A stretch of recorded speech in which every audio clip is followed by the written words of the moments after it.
आगे बढ़ेंगे और खबर शामिल कर लेंगे। अजीम चौधरी की रिपोर्ट के मुताबिक सेंट्रल जेल रावलपिंडी में ज़हनी मरीज कैदियों के लिए मुख्तस वार्ड के एक सेल जिसमें 5 आदि मंशियात कैदी बंद थे, उनमें से एक ज़हनी मरीज मंशियात केस के हवालाती एहसन वल्द अब्दुल मजीद ने सेल में बंद सोए हुए दीगर ज़हनी मरीज हवालातियों पर निस्फ शब के बाद टॉयलेट की दीवार से ईंट उखाड़ कर हमला कर दिया और ईंट से वार करके जख्मी कर दिया।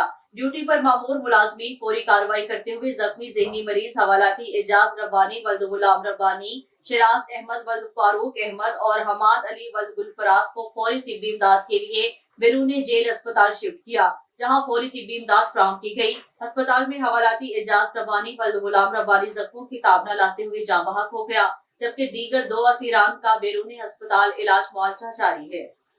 इस हवाले से मजीद बात कर लेंगे हमारे ब्यूरो चीफ लाहौर अजीम चौधरी से। जी सर अजीम, आगाह कीजिएगा, क्या तफसीलात हैं आपके पास?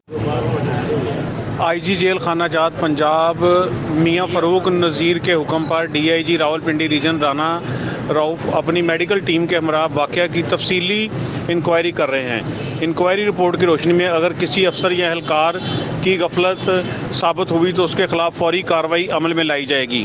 जी।